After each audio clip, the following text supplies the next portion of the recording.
El fútbol puede ir más allá de los goles y de sus impactos emotivos. Puede generar análisis, reflexiones, transformaciones sociales. El fútbol genera emociones, poder, dinero, historia y debates. El balón no solo rueda en el terreno de juego, sino en las pantallas y micrófonos, en las mesas de café, en los pasillos de la política y sobre todo en el alma de los pueblos.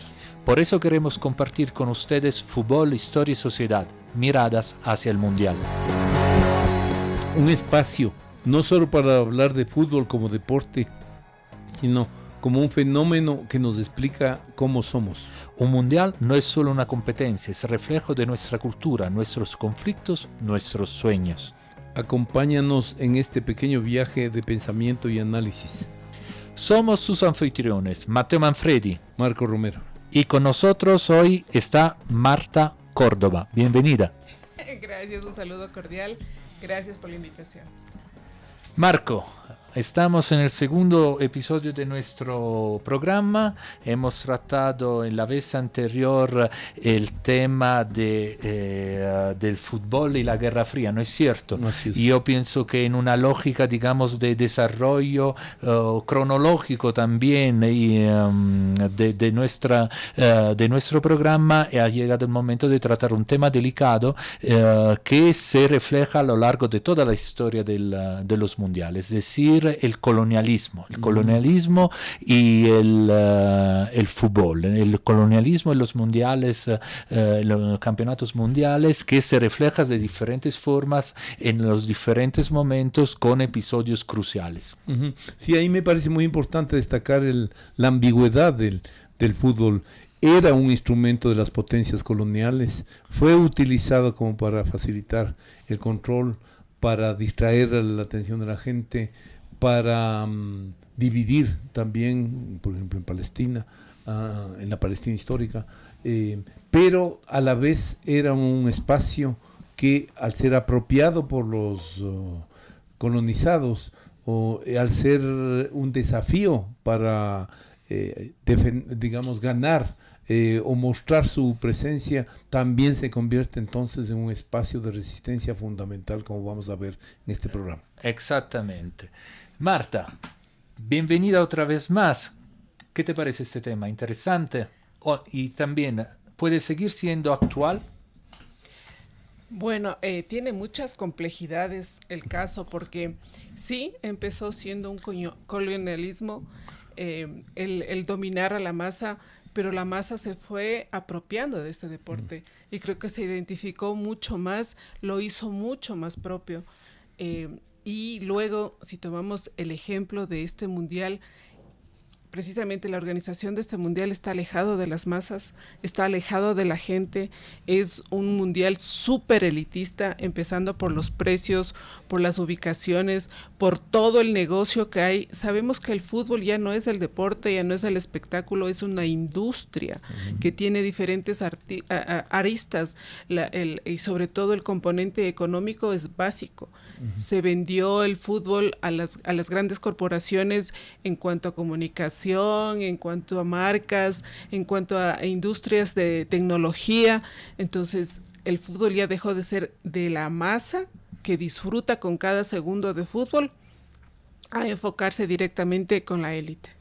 Perdón, y una cosa que me parece muy interesante destacar también es que, a pesar de sus similitudes, de sus reglas, en la práctica el aterrizaje del fútbol, la apropiación que se ha señalado del fútbol por los pueblos, tiene especificidades, tanto en el plano organizativo, en la forma de identificarse con el fútbol, de practicarlo, y también en el ámbito del poder, de cómo se organiza las élites locales para aliarse con ese monstruo que es la FIFA, que ya veíamos la clase pasada, el programa pasado. Y Marta nos lo puede contar con todo el fundamento del caso, porque recordemos que Marta Córdoba es una de las pocas periodistas ecuatorianas que ha seguido el Ecuador en todos los partidos que han jugado en los mundiales desde 2002, en el mundial de Japón y Corea, en 2006 en el mundial de Alemania, en el 2014 y finalmente el último mundial mundial en el Qatar. Por lo tanto, tiene una trayectoria histórica, aunque estamos hablando ya de los mundiales, digamos, del siglo XXI, pero sí hay una diferencia sustancial entre todos los que ha vivido.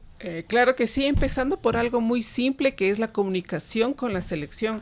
Los periodistas vamos y queremos hacer nuestras notas, nuestras entrevistas, conocerles a los deportistas cómo están viviendo su mundial desde ese punto de vista. Hoy es muy limitado, hoy tenemos 15 minutos y todos, no se puede hacer una entrevista uno por uno, no se puede conversar abiertamente con algún deportista o con algún futbolista. Un futbolista para 15 medios, para 20 medios y solamente 10 minutos, hacer pequeñas tomas y salgan. Entonces ahora es mucho más cerrado el acceso que tenía antes el periodista. En Corea, Japón teníamos muchos minutos para conversar, mucho tiempo para dialogar. Si comparamos justamente anoche que salió la lista, tenemos a 2 futbolistas que juegan en el Ecuador. Hace 20 años, hace 26 años, habían 3 futbolistas en el extranjero y el resto era de los clubes ecuatorianos, inclusive Raúl Guerrón, que hoy lamentablemente ha fallecido. Uh-huh. Y bueno, aprovechamos ese espacio para recordar una figura icónica del fútbol ecuatoriano, pero si hablamos evidentemente de colonialismo y fútbol, no podemos no hablar de África, del fútbol africano, que ha sido siempre para mí un referente. Yo soy italiano, pero cuando llegaban los mundiales había una simpatía, una empatía natural, por lo menos desde donde yo soy, es decir, Nápoles, una ciudad que se asoma al Mediterráneo y mira a África con cercanía. Entonces siempre he tenido un cariño especial para equipos como el Camerún, la Nigeria, el Senegal, estos equipos que entraban siempre con el beneficio de la duda en el mundial, pero que luego a la larga resultaban que daban sorpresas interesantes. Pero no ha sido siempre así, ¿no es cierto, Marco? Tenemos... No, sí, y ahí quería preguntar una cuestión. Usted, al ser europeo y por lo tanto de las tradicionales potencias coloniales, en realidad es bien distinta la manera en que operaron Gran Bretaña, Italia, Francia, para solamente señalar algunos, en el manejo de la radicación del fútbol en sus espacios colonizados. O quizás podría decirnos algo ahí al respecto, porque por ejemplo el uso más agresivo lo hacían los británicos, claro, que eran los supuestos, y no sé si está de acuerdo con eso, creadores del fútbol. Así es, del fútbol. Es muy llamativo lo que usted está subrayando, y me gustaría hacer un ejemplo específico, porque sí, evidentemente Gran Bretaña tenía un uso político del fútbol dentro de sus colonias, pero miremos un momento un caso especial, el de Sudáfrica. Sudáfrica, tradicionalmente uno de los países más complicados sobre el perfil racial, el tema del apartheid, de Nelson Mandela, pero no sé si ustedes han visto la película Invictus, que trata otro deporte, el rugby, y del mundial del 94, que fue el primer mundial de rugby que se jugó en Sudáfrica con Nelson Mandela en el poder. Esta película marca muy bien la diferencia entre el rugby, que era el deporte de los blancos de África, y mientras que los negros en sus zonas apartadas del apartheid, evidentemente de Soweto, eran los que jugaban a fútbol. Entonces, lo que estábamos hablando también un poquito antes, era el mismo pueblo que se había apoderado del fútbol, mientras que el rugby se quedaba exactamente. Y Nelson Mandela insistió porque hubiese un jugador negro en la selección que terminaría ganando el Mundial del 94 de rugby contra, si no me recuerdo mal, los All Blacks de New Zealand. Entonces, ese me parece paradigmático, como un poquito dentro de estos países países finalmente el fútbol se queda apropiado por los autóctonos, los originarios, y lo hacen propio.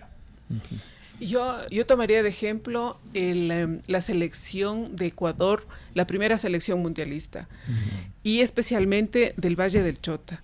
Esa selección era del Valle del Chota y era al tomar el fútbol como una bandera de reivindicación de sus derechos, de su raza, de las marginalidades donde crecieron, de una cancha de tierra donde se formaron y donde llegaron al Mundial. Entonces, el fútbol fue su bandera. Exactamente. Y para reivindicar varios derechos como falta de no hay escuelas, no hay agua potable, no había los suficientes servicios que tiene las grandes ciudades, y esta población tan pequeña donde los chicos tenían que caminar 2 horas para poder jugar su partido de fútbol. Entonces era el reivindicar su raza, específicamente la del Chota, porque siempre han estado en las selecciones ecuatorianas deportistas de Esmeraldas. Claro. Los afroecuatorianos de Esmeraldas, pero esta vez esa selección siempre se la recuerda porque es del Valle del Chota. Ahora yo me preguntaría, igual don Mateo puede ayudarnos mejor, o sea, me parece que hay tiempos distintos del ingreso del fútbol en África, o sea, es en el norte, es en Egipto, es en Túnez, en Marruecos, mucho más rápido por proximidad geográfica frente a el África de la mitad, o sea, donde están Camerún, Ghana, etcétera. Entonces, también jugó un rol en eso, tanto las distancias como las potencias colonizadoras previas. Y pienso que las dos cosas conjugaron. De hecho, lo que usted dice es cierto, porque si vamos a ver un poquito la cronología de la participación de los equipos africanos en los mundiales, el primero fue Egipto en 1934. Desde el 34 no participó nadie más hasta 1970, el mítico Mundial de México, 70 con Marruecos, en el 78 Túnez, 82 Argelia, Camerún. Prácticamente el Camerún asoma primera vez en el 82 y con un partido épico, con un empate a 1 contra Italia, que terminaría siendo campeona. Luego los otros a partir del 90, claro, con exactamente, se crea la imagen del Camerún como los leones de África y participan a 4 mundiales seguidos, ¿no es cierto? 90, 94, 98 hasta el 2002. Y sí hay esa geografía, digamos, diferenciada, por un lado por proximidad, pero la proximidad no era sinónimo de éxito, porque si lo vamos a ver, solo un equipo africano terminaría llegando a la semifinal, y eso ha pasado en el último mundial con Marruecos. Con Marruecos, es decir, Marruecos había participado primera vez en el 70, todos los demás que tenían una frecuentación más habitual con el mundial no habían pasado nunca a los cuartos. Marruecos marcó un hito importantísimo llegando a la semifinal, y allí tenemos un debate de colonialismo increíble, porque el Marruecos era su vinculación a Francia bien marcada, pero también es un país que ha estado condicionando la situación del Sáhara Occidental y de los saharauis. Entonces tiene el doble papel, digamos, de víctima y de carnífice en los dos lados.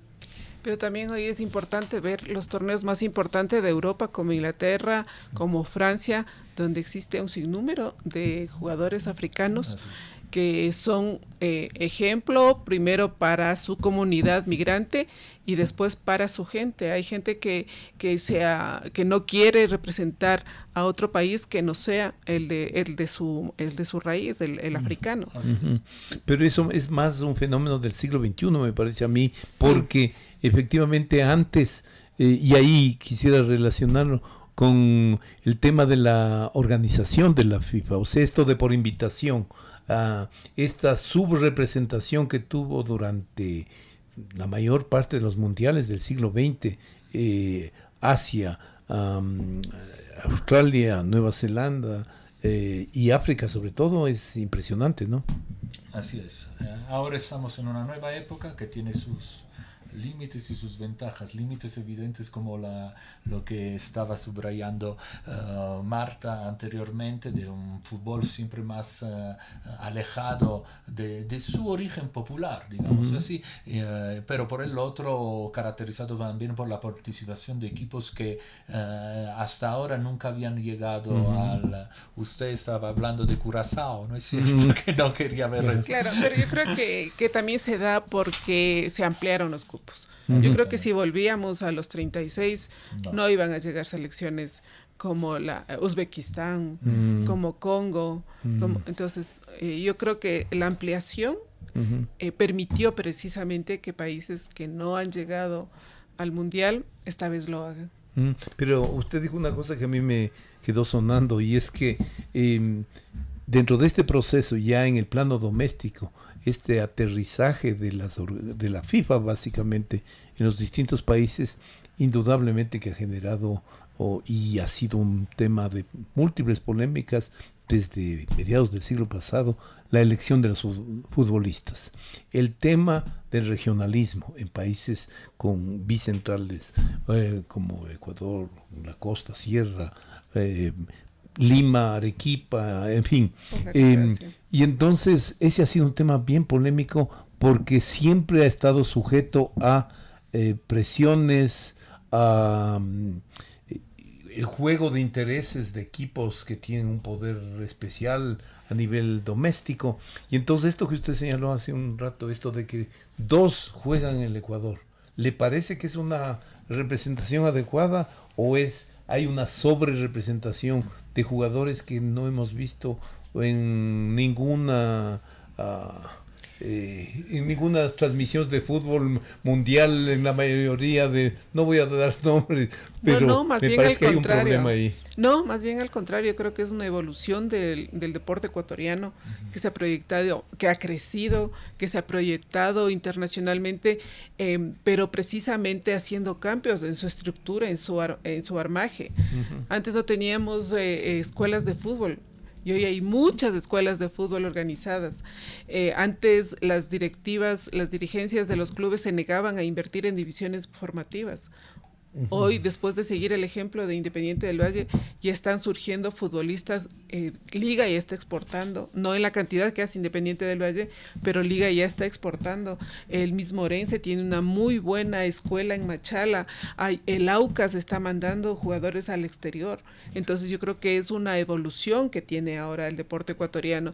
Y créase o no, los jóvenes hoy ven más fútbol internacional que el fútbol local. ¿Y por qué? Porque tenemos a un jugador en el Chelsea, tenemos a un jugador campeón de Europa, tenemos a jugadores en Brasil, donde sea como sea, sigue siendo potencia, pese a los problemas que tuvo la selección en estas eliminatorias. Un vicecampeón de Europa también. Claro, entonces, si nos ponemos a analizar palabras que han dicho o declaraciones, Ancelotti, ¿qué dijo? Una selección fuerte, y quien puede dar la sorpresa en este mundial puede ser Ecuador. Scaloni, campeón del mundo hace 4 años, cuidado con Ecuador, es muy fuerte y nos puede ser problema a cualquier selección. El mismo Maradona en 2006 dijo, con la profesionalización del fútbol en Ecuador, el Ecuador tiene para el arco. Claro. Era Diego Armando. Sí, y ayer los seleccionados de España, que España es una de las candidatas, Javi dijo, ojo con Ecuador. Y ayer Cucurella, mitad en broma, mitad en serio, dijo, yo quiero que Ecuador salga antes de que se enfrente con nosotros. Entonces tiene un respeto por ese progreso que tiene el futbolista ecuatoriano. A mí me parece que está muy bien. Y así como está el fútbol, necesitamos que estén otros deportes. O sea, el país. Sí. Pero fíjese, yo también cubro Juegos Olímpicos. He estado en 5 Juegos Olímpicos. Entonces, usted sale y le ven a Ecuador potencia en marcha. Desde hace 26 años o 28 años cuando ganó Jefferson Pérez. Yo recuerdo que iba a los eventos internacionales y lo primero que se me acercaban eran los mexicanos. Dice, apareció Jefferson Pérez y nos quitó todas las medallas. Después de Jefferson Pérez, o el furor de la marcha ecuatoriana, hizo que se contagie Colombia, hizo que se contagie Perú. Perú tiene a una triple campeona mundial de marcha, entrenada por un ecuatoriano.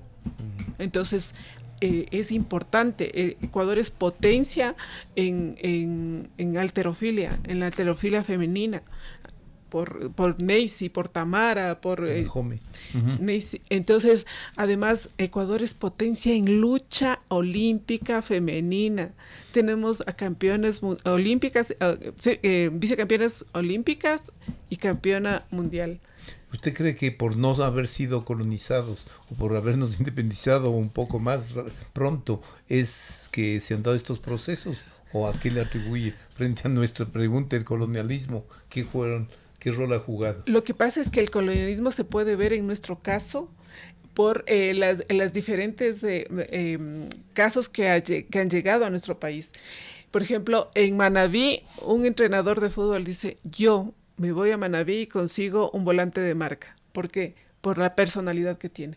Entonces el 5 tiene que ser de Manabí, tiene presencia, organización, habla, tiene visión periférica y todo. Entonces, ya saben, quiero un defensa ahora que los defensas están de moda, o quiero velocidad con los laterales. Claro, entonces ahora los estudios, las datas, todas las plataformas ya saben cómo se contrata a un deportista, dónde verificar y dónde buscar a esos deportistas. Inclusive para varios deportes es lamentable que Ecuador no promocione, pero Ecuador tiene equipos de atletismo de velocidad de pista impresionantes. Ecuador va a los mundiales de relevos en mixtos, en femenino, en masculino, y la verdad es que es importantísimo. Y usted ve Sudamérica, Argentina, Ecuador, o Brasil, Ecuador, nadie más. Entonces son disciplinas que poco a poco se están abriendo campo a nivel internacional, pero que son deportistas ecuatorianos. Ahora, la politización, digamos, la reivindicación de los colonizados en el fútbol, ¿cuándo cree usted que arranca? ¿Cuál es el ejemplo histórico? Bueno, más que reivindicación, el tema del colonialismo es muy amplio, es transversal, porque por un lado podemos hablar, como estamos haciendo, de equipos africanos, por un lado podemos hablar de la selección del 2002, que era una selección del Valle del Chota, por el otro también podemos hablar de cómo los grandes equipos europeos han necesitado de jugadores procedentes de las colonias, en este caso Francia del 98 fue emblemático, con Vieira, con el mismo Zidane. Sin embargo, Henry, que es al revés. Exactamente. Claro. Entonces es daría como para tener más programas solo sobre colonialismo y fútbol. Pero hay también el lado oscuro, el más oscuro del colonialismo, que son los países que supuestamente eran independientes, pero estaban bajo dictaduras terribles. Y en ese sentido, un episodio emblemático que me gustaría recordar es de un partido histórico porque realmente pienso que no sé cuántas veces se habrá dado a lo largo de la historia de los mundiales, que es del Mundial de 1974, cuando se enfrentaron Brasil contra Zaire. Este partido pasó a la historia por un hecho que todo el mundo no tenía, digamos, las herramientas culturales para entenderlo en su momento. Es decir, en el minuto 79 del partido, el Brasil estaba ganando 3-0 y se da una falta al límite del área del Zaire. Y de repente un jugador, antes que el árbitro pite autorizando a los brasileños de patear, un defensa, Joseph Mwepu Yunga, defensa de Zaire, se lanza desesperadamente en contra del balón para evitar que los brasileños pateen al arco y marcar el cuarto gol.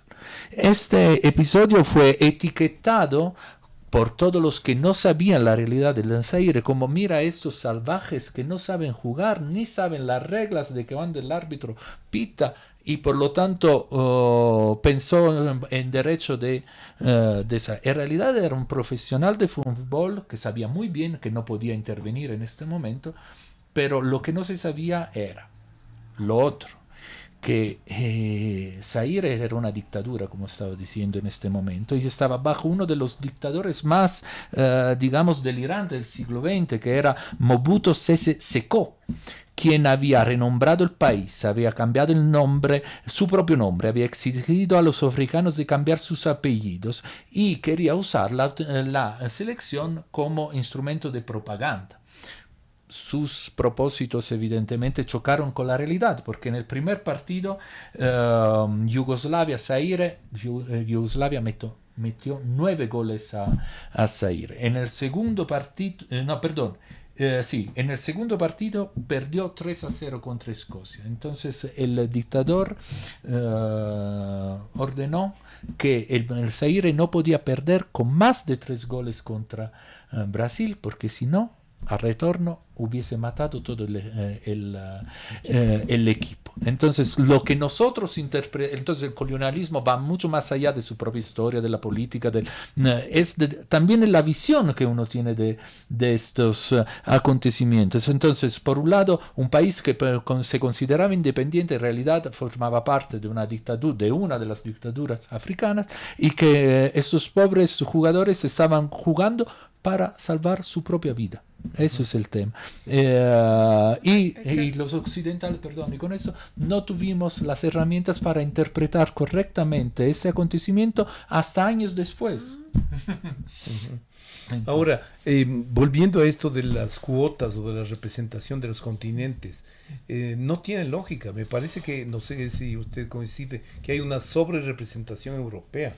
O sea, si son un porcentaje de la población mundial bastante más reducido que cuando nacieron los mundiales, deberían tener un peso distinto. O, por ejemplo, frente a África, frente al Asia, donde está el grueso de la población mundial. Entonces hay ahí un problema que, como usted señalaba hace un rato, está determinado fundamentalmente por razones económicas, por el negocio del fútbol.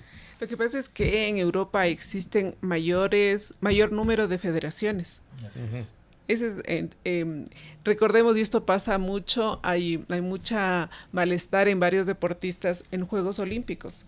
Si recordamos, la antigua Unión Soviética abarcaba varias naciones que hoy compiten solas. Entonces, claro, a veces es ruso contra ruso, dicen los chicos. Entonces, tanto en boxeo, en pesas, nos están quitando espacio en el podio, pelea Europa o pelea el mismo Asia.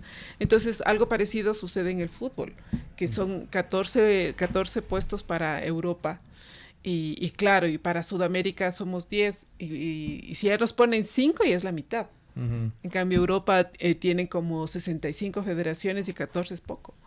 Entonces, por eso básicamente es que Europa siempre tiene un mayor número. La disolución de Yugoslavia, la disolución de varios de también esos países hace que tengas más federaciones y mayor número de representación. Y claro, ellos también tienen un mayor número de años de jugar al fútbol. Y lo que decíamos, te garantiza más un partido Alemania-Ecuador, por ejemplo, que un Congo-Uzbekistán, que están a $8 de la entrada. Hoy día, sí, $8. No se compara a los $17,000 o a los $25,000 que cuesta cuartos de final, sin saber qué selección va. Ahora, un tema que usted mencionó cuando estábamos preparándonos para iniciar el programa, que me parece crucial, es esta de la discriminación en términos de la organización del fútbol masculino y femenino.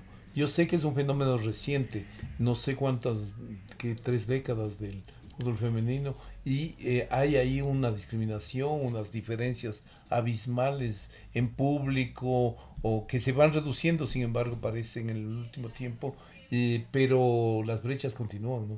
Las brechas continúan, y a nivel de federación, por ejemplo, todo el mundo estuvo pendiente de la convocatoria del 26 de Ecuador, ¿no es cierto? Y Ecuador también convocó a su selección femenina y nadie sabe. Que también vamos a un mundial, ¿no? Va al mundial, ya tiene las 2 últimas fechas, hoy ya se fue a Chile, el viernes juega con Chile, no saben cuál es la ubicación de Ecuador, es precisamente porque no se da la importancia, inclusive en la difusión. Hay ocasiones en que Ecuador juega sus partidos de eliminatorias un viernes en la noche, justo a la hora que está jugando Barcelona con Liga. Entonces yo creo que hay que tener mayor trabajo para la selección femenina. Yo siempre cito un ejemplo para el Mundial del 2015, que es el único mundial al que Ecuador ha clasificado en la selección, en la categoría mayores, porque Ecuador ya tiene 2 mundiales sub-17 y ahora va al sub-20 femenino. En el 2015, Ecuador se entrenó durante 6 meses, que fue una decisión muy buena de parte de la federación, pero les daban un salario básico al mes. El salario básico era de $350. Las chicas se sentían en el cielo. Pero cuando se reunía la selección masculina, les daban $200 diarios para los partidos de eliminatorias. Entonces, solo ahí había este malestar de las chicas. Al principio no había uniformes masculinos y uniformes femeninos, sino que las mujeres heredaban los uniformes de los varones. No les permitían utilizar el bus de la selección. Entonces las chicas decían, yo soy seleccionada de Trans Esmeraldas, no de la selección de Ecuador. Y claro, entonces había ese malestar. Todavía existen clubes que no tienen un trato profesional. Sin embargo, la FIFA ha dado pasos importantes y eso sí hay que aplaudir. Desde hace 6 años los equipos masculinos deben tener su equipo femenino. Entonces, antes se hacía en esos primeros años, claro, saliendo de la pandemia y tanto problema económico que hubo en el país y en varios países, hubo se pidió una autorización para que haya convenios. Entonces, claro, seguían teniendo un poquito más de ayuda, pero no había ese trato profesional. Hoy Independiente del Valle tiene un tremendo equipo, tremendos contratos y un tremendo estadio. Es una locura lo que generó ese estadio a nivel del continente, porque venían, las selecciones de Sudamérica venían a jugar los partidos de las eliminatorias al Mundial en ese estadio y las selecciones quedaron totalmente admiradas, las federaciones. Liga de Quito ya tiene contratos profesionales, ya son parte del equipo, del club. Las jugadoras, antes había un convenio con Liga de Quito, con el equipo de la Liga Deportiva Universitaria Amateur. La Católica también ha metido gran dinero, ha hecho una gran inversión para armar su equipo. Ahora hay más competencia. Sin embargo, de los 11 equipos eran 12. Uno salió antes de que empiece el torneo. Y la mitad son clubes que todavía tienen ese manejo amateur, donde no existen contratos profesionales y en la tabla de posiciones se ve la diferencia. Pero tenemos ya una liga, Barcelona. Fíjese que yo me acuerdo que en la época de José Francisco Ceballos como presidente dio una rueda de prensa porque se les iba a entregar zapatos nuevos a las chicas. Ese era el gran adelanto para el equipo femenino. Hoy tienen un equipo completo en cuanto a cuerpo técnico, tienen 8 o 9 integrantes. El equipo mayor además tiene las formativas. Entonces se ha dado muchos pasos importantes con el equipo femenino, pero claro, todavía existen diferencias. Y también se exportan jugadoras, ¿no? Entiendo. Sí. Hoy justo la selección tiene la mitad que está jugando en el exterior, están jugando en Italia, en España, en Colombia, en Brasil. México están algunas de las seleccionadas y claro, eso es importante para el desarrollo también del fútbol ecuatoriano a nivel femenino. Por eso es que tenemos 3 mundiales a nivel juvenil, porque tenemos formación y hay escuelas. Las chicas que están ahora en los primeros equipos, muchas de ellas se formaron en equipos masculinos, en escuelas de fútbol masculino, jugando en la calle con chicos, con niños, jugando en colegio con niños. Hoy hay escuelas exclusivas para fútbol femenino.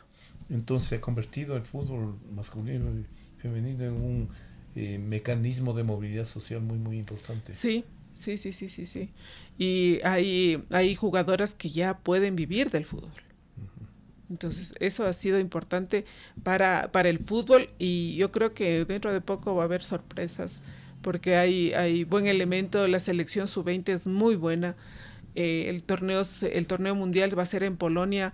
Ojalá le vaya bien porque en el 2019 Ecuador fue tercero, ganó la medalla de bronce con la generación de Célico, de Plata, de Campana. Esa selección masculina. Hoy volvemos a Polonia con la selección femenina a un mundial sub-20. Ojalá le vaya bien. Bueno, pero yo refiriendo a esta... así como decíamos que la selección del 2002 era esa rebeldía de la gente del Valle del Chota, yo pienso que el racismo también es una rebeldía. claro. El caso de Vinicius, que es tanta polémica ha generado, entonces, ¿por qué se le cuestiona? Por su raza, ¿no es cierto? Pero también porque su habilidad le hace sentir en un nivel... Un peldaño más arriba. Claro, entonces no hay otra forma no se reconoce esa calidad, Así es. sino que se le quiere denigrar por su color. Así es. No, me parece fundamental. Y recordando un poquito grandes partidos, grandes eventos que se han vuelto icónicos, habíamos anunciado el tema del Camerún de 1990, ¿no es cierto? Camerún en 1990 marca una brecha, marca un camino en el que luego se encausan otros equipos africanos a partir del 90, en el 94 Nigeria, en el 2002 Senegal, etcétera, etcétera. Pero como decimos un poquito, el caso de Camerún fue emblemático porque Camerún en el 90 en Italia le tocó jugar contra la Argentina campeona del mundo en el partido inaugural. Y, digamos la verdad, Camerún no fue muy fino en este partido. Se fueron a por las piernas de todos los argentinos y logra ganar el partido contra todo pronóstico con un gol de rebote que pasa por debajo del brazo del arquero Pumpido de Argentina, y de allí empieza a ganar atracción, exactamente, y se califica primero en el grupo. Argentina llegó segunda. Es la Argentina de Maradona, que luego eliminaría Italia en la semifinal y llegaría a la final contra Alemania, de la que hablamos en el anterior programa. Sin embargo, este camino es brillante. El Camerún elimina en Nápoles Colombia, el Colombia de Higuita, de Valderrama, y llega a los cuartos de final contra una potencia colonial, Inglaterra. Un partido épico en el que el Camerún se pone en ventaja, igual a Inglaterra, se vuelve a poner en ventaja Camerún, y luego hay dos penales bastante dudosos que permitirían a Inglaterra empatar el partido y luego ganarlo con Lineker en la prórroga. Yo solo quería llevar el testimonio de lo que yo era entonces, un adolescente de 14 años que estaba viviendo en su propia casa un mundial de fútbol. Imagínense la entrega con la que podía vivir las que entonces se denominaban las noches mágicas del mundial del 90, como decía la canción. Y les puedo asegurar que una ciudad como Nápoles, que está en el corazón del Mediterráneo, que tiene una vinculación estrecha con el Magreb, con la Palestina y con, digamos, el África del Norte, empatizó hacia Camerún, que yo recuerdo la gente salir de sus propios balcones con las trompetas y banderas para celebrar el gol del Camerún. Y lo mismo volvería a ocurrir en el momento en que Francia perdería el partido inaugural del Mundial de 2002 contra Senegal. Vínculo histórico mucho mayor en este caso, porque claro, Senegal era colonia francesa y se da el caso que el entrenador de entonces, cuyo nombre en este momento no me viene a la cabeza, era francés, o sea, prácticamente un cruce de destinos increíble, y también en este caso Senegal en 2002, perdón, llegaría a la semifinal. Estos son los momentos, pienso, más reivindicativos del fútbol africano, por lo menos de lo que yo recuerdo, y que, como le digo, sí, Europa tiene una historia de colonialismo, pero también hay otra Europa, la del Mediterráneo, que tiene una visión diferente, como le estaba contando, y de empatía y de simpatía, sobre todo, hacia estos equipos que siempre recordaremos con mucho cariño. Bueno, pero nosotros con los africanos nos ha ido mal. Claro, Senegal nos eliminó del Mundial de Qatar, que parecía lo teníamos muy cerquita, estuvimos a minutos de clasificar, y hoy empezamos la participación mundialista contra otro africano, y la verdad es que los chicos o los seleccionados creo que tienen ahí una ventaja en cuanto a lo técnico, pero lo físico sigue siendo, creo que una ventaja el jugador africano. No hay también, perdón, un rol nefasto que ha jugado el arbitraje, y también no hay unas fuerzas oscuras ahí que manejan esa dimensión de los partidos, más en los mundiales. Codesal en Inglaterra, Camerún, con los 2 penales que acabo de señalar. Siempre hay esos comentarios. Los árbitros siempre serán puntos de ataque. Sí. Codesal más bien tiene otros partidos con Argentina, inclusive, o las finales, pero no sé, sinceramente dicen que el Mundial de Qatar estaba planificado y todo para Messi y para Argentina, pero yo vi los 7 partidos y sufrí igual que un argentino. Claro, porque los penales contra Holanda. Así eso. Sí, agónico. Claro. Y un periodista estadounidense murió en la tribuna. Uy, sí. Eso no sabía. Sí. Murió en la tribuna precisamente con un problema de corazón. Porque el estadio entero era que subía y bajaban las emociones.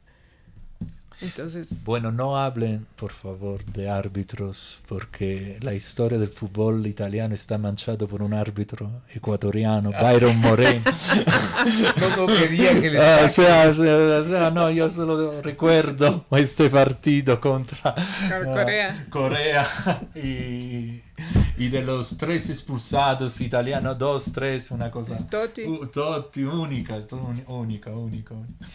Bueno, entonces, yo también siempre me gusta recordar otros partidos de uno reciente,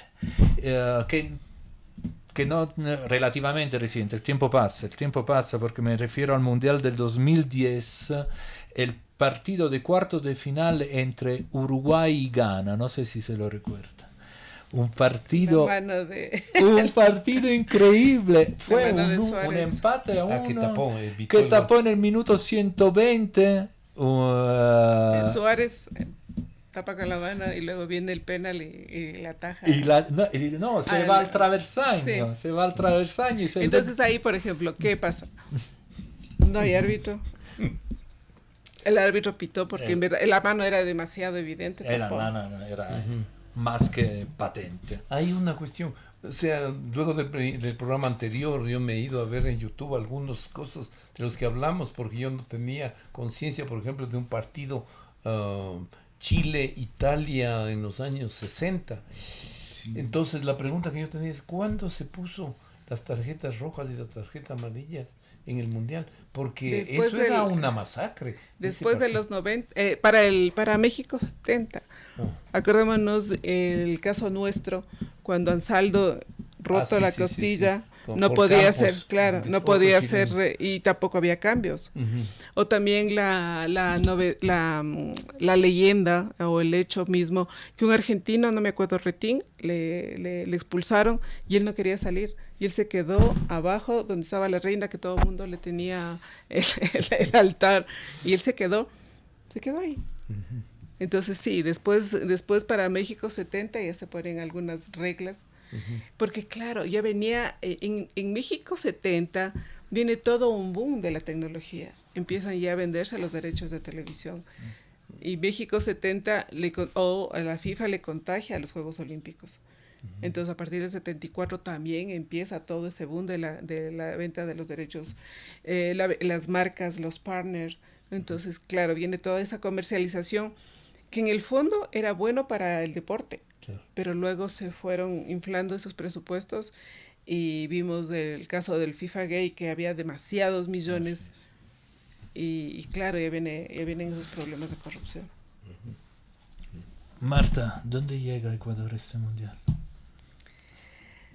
A ver, como ecuatoriana quisiera que llegue a instancias estelares, que no juegue solo 3 partidos, que haya 5 partidos por lo menos o 6. Pero seamos realistas, el primer partido es el más duro. Luis Fernando Suárez decía que el 60% de la clasificación se ve en el primer partido, porque el equipo se conecta, se engancha y sigue. A nosotros nos fue mal en Brasil. Perdimos ese partido en el último minuto contra Suiza, pero en Polonia fue al revés. Ganamos en Alemania le ganamos a Polonia, luego le goleamos a Costa Rica. Hasta nos dimos el lujo de guardar a los titulares para enfrentar con suplentes a Alemania e ir con todo contra Inglaterra. Pero hay estadísticas que pueden cambiar. Argentina perdió el primer partido contra Arabia Saudí y terminó. Sí, también, claro. Campeón. Claro. Ojalá nos vaya bien en ese primer partido. ¿Contra quién es el primer partido? Contra Costa de Marfil. Los africanos. Sí, Costa de Marfil. Y ojalá le vaya bien. Tenemos, o sea, como nunca, tener 2 finalistas de Champions, tener, esta selección tiene a 4 campeones, o a 5, tiene campeón en Inglaterra, tiene un campeón de Brasil, de Francia, tiene un campeón en Dinamarca, tiene un campeón en Bélgica, tiene a un finalista de México. Entonces la selección está bien por nombres, por trayectoria, los chicos están enganchados. No sé si ustedes han oído las declaraciones de Ener Valencia, dice: yo soñé con las semifinales. Gonzalo Plata dice: traerán suficiente ropa porque nos vamos a quedar hasta las finales. Hernán Galíndez, que es uno de los capitanes, que yo creo que una de las cabezas importantes de la selección, nosotros también soñamos con algo grande. Y el mismo BKC dice: este puede ser el mejor mundial de la historia de Ecuador. Ojalá nos vaya bien, porque yo creo que es el país el que se conecta, se engancha, mueve todo, así como hablamos de la gran economía en FIFA que mueve tantos millones. Aquí también el taxista está preparando su carro para llevar, porque va a haber alta demanda, los restaurantes, las camisetas, la ropa deportiva, todo el mundo se está preparando, las televisiones.